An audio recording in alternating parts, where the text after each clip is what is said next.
Hi, I'm Tanya, and for a while, my story was like a fairy tale gone wrong. My mom passed away when I was a kid, and my dad remarried right away. A mean, nasty woman with two daughters several years older than me. Sound familiar? Yeah, my life pretty much became Cinderella.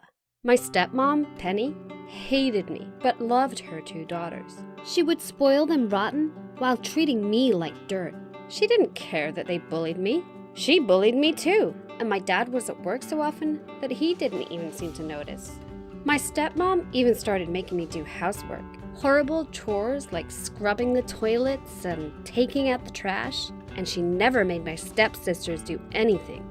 I was shocked by how a fairy tale written so many years ago could so accurately represent my life. Minus the part with the talking mice and the bluebirds coming to help me do chores. My best friend, Stephanie, tried to encourage me. She'd remind me that I only had to live at home until I was 18.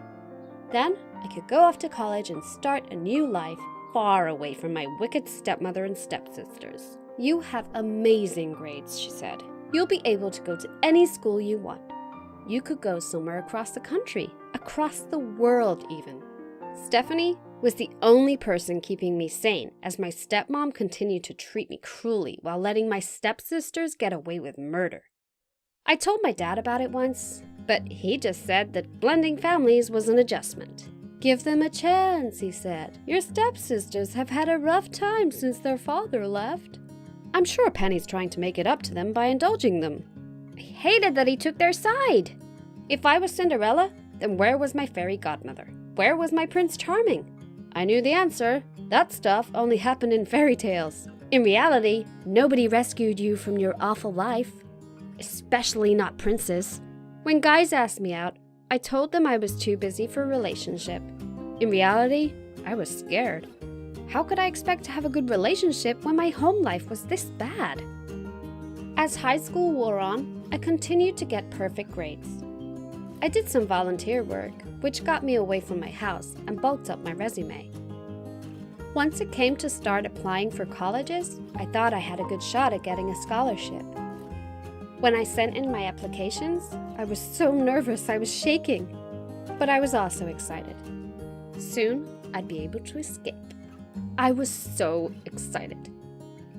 I made the mistake of telling my stepmom what schools I'd applied for. She was angry I'd picked schools so far away. I didn't realize I had a responsibility to my family and should stay close to home so I could continue to help around the house on weekends. She said if any of those schools accepted me, I had to turn them down.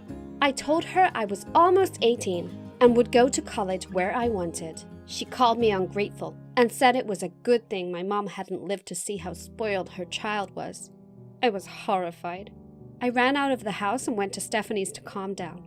Stephanie had some friends over that night, and it actually made me feel better to socialize a little.